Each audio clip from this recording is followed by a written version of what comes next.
Mikä on elämän tarkoitus? Tämä on kysymys, mihin varmaan jokainen törmää ennemmin tai myöhemmin. Erityisesti viime aikojen tutkimukset osoittaa, että nykyihmisellä tämä kysymys on ehkä se kaikista suurin ja eniten mieltä painava. Tiede on antanut meille vastauksia tosi moneen kysymykseen, mitä ihmisillä on ollut, mutta ei kysymykseen miksi. Miksi me ollaan täällä? Mikä on elämän tarkoitus? Moni filosofi on pyrkinyt vastaan tuohon kysymykseen.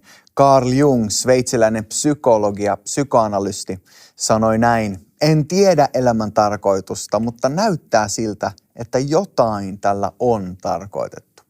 Joseph Taylor kirjoitti kokonaisen kirjan, jolle hän ehkä hieman huumorillakin antoi nimen "Minulla ei ole vastauksia elämän tarkoitukseen, enkä enää halua etsiä niitä".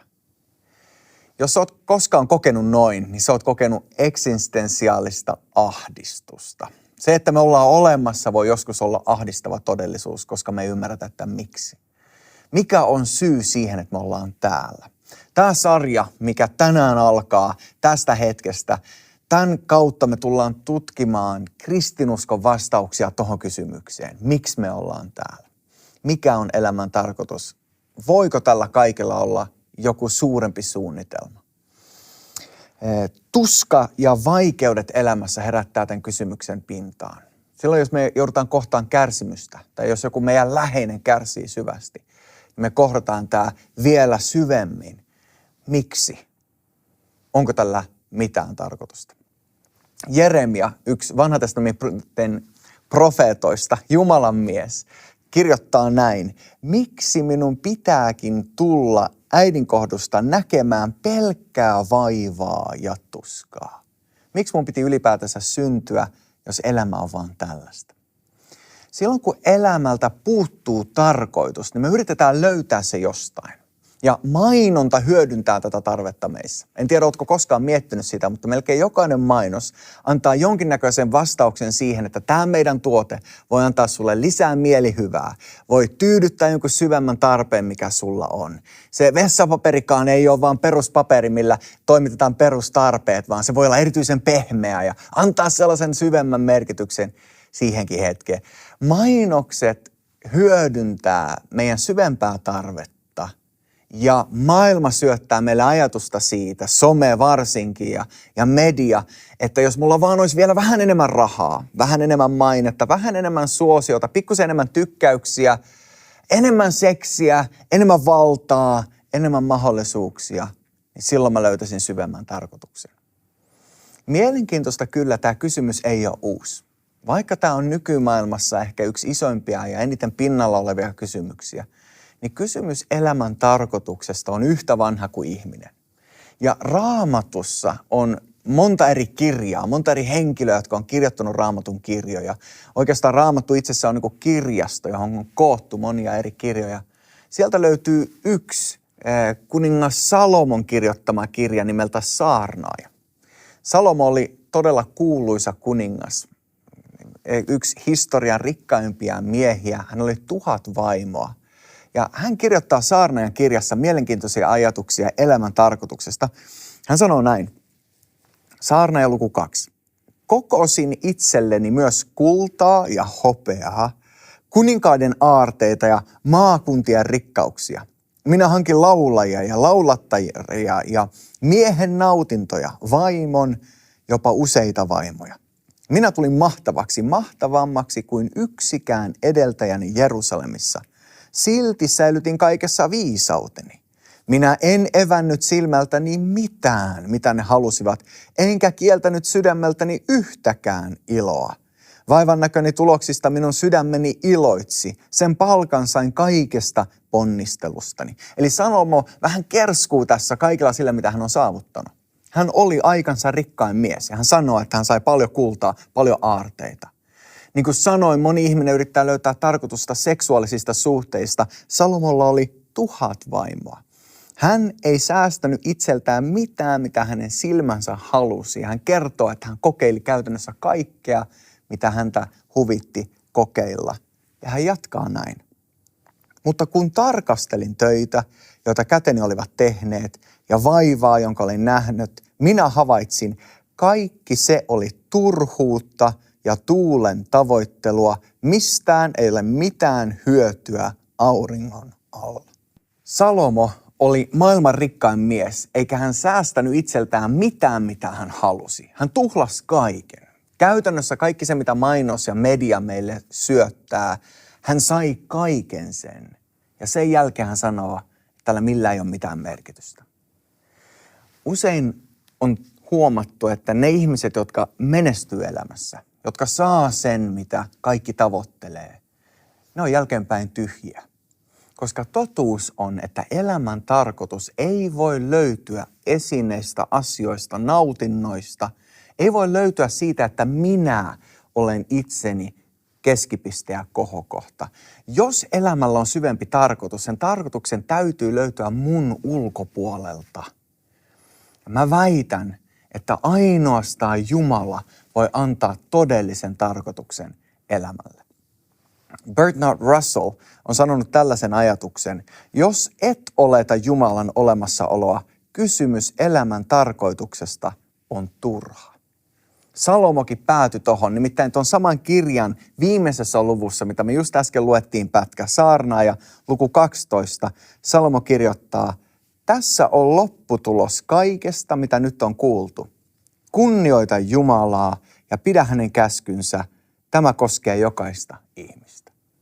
Käytännössä Salomo sanoo, että kaikkea mä oon kokeillut, mutta yhden mä huomasin. Ainoastaan Jumala voi antaa elämälle todellisen tarkoituksen ja merkityksen. Jumala on perusta ja vastaus kysymykseen, onko elämällä tarkoitusta.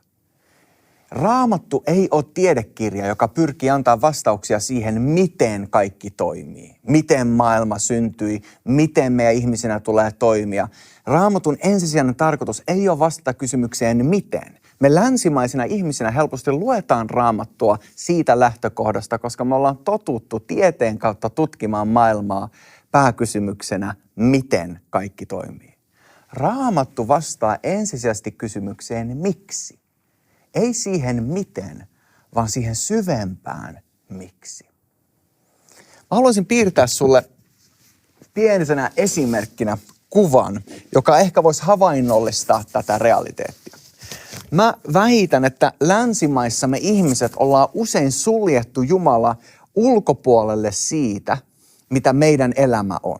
Me ajatellaan meidän arkea, me ajatellaan meidän elämää vähän niin kuin piirakkana. Ja meillä on omia jaostoja täällä meidän elämässä ja tämän jokaisen jaoston kohdalla on joku tietty nimi. Siellä on esimerkiksi talous ja siellä voi olla avioliitto, siellä voi olla lapset ja sitten joku niistä voisi olla ehkä Jumala.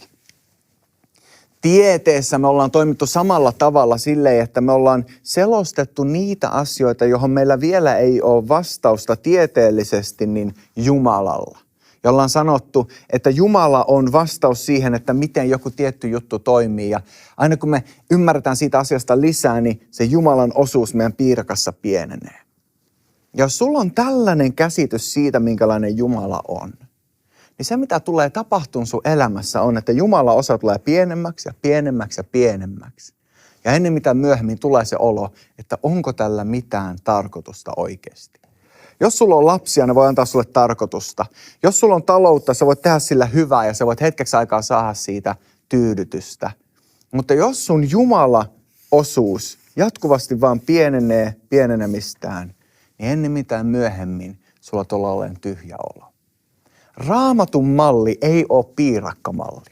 Raamattu ei yritä saada meitä toimimaan niin, että on yliluonnollinen ja luonnollinen.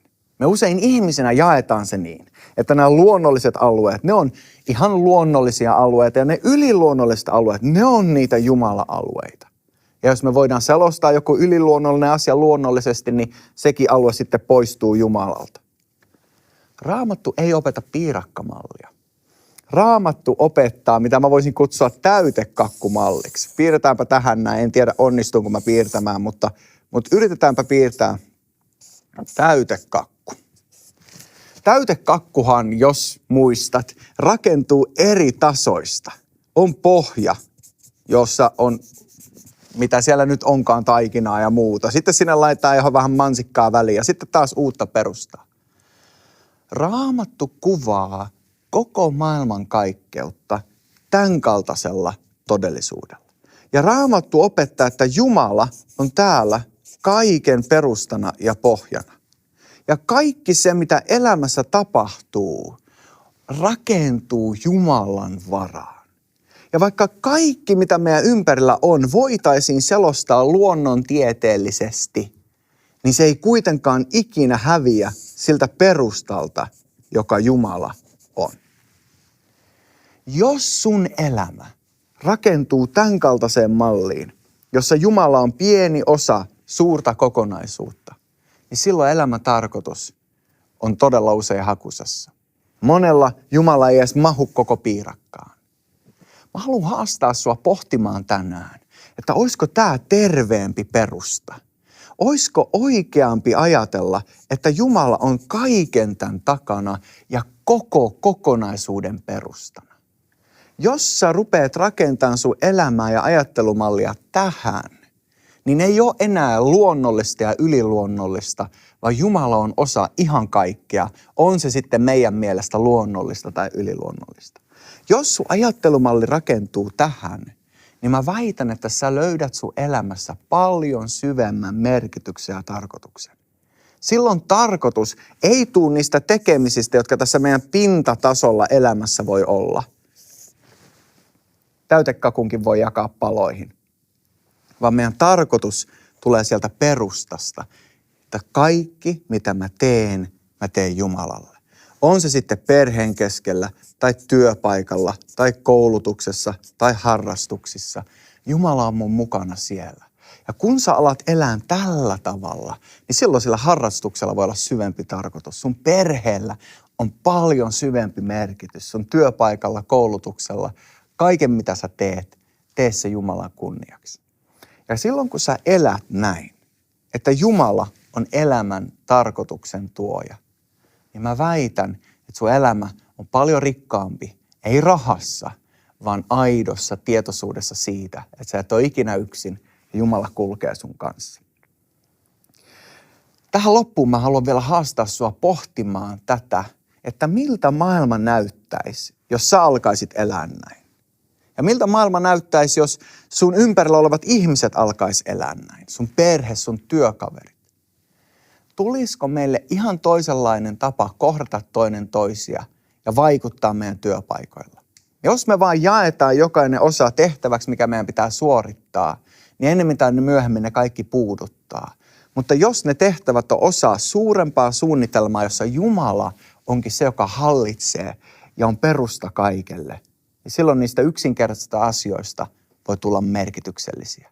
Silloin siitä, että sä teet sitä toistuvaa työtehtävää, sillä voikin olla paljon suurempi, jopa ikuinen vaikutus. Joten ensimmäinen vastaus siihen, mikä on elämän tarkoitus ja mistä se löytyy, on Jumala. Elämän tarkoituksen täytyy olla isompi kuin sä oot. Se on suurempi ja laajempi. Jumala on vastaus elämän syvempiin kysymyksiin. Tästä jatketaan ensi kerralla.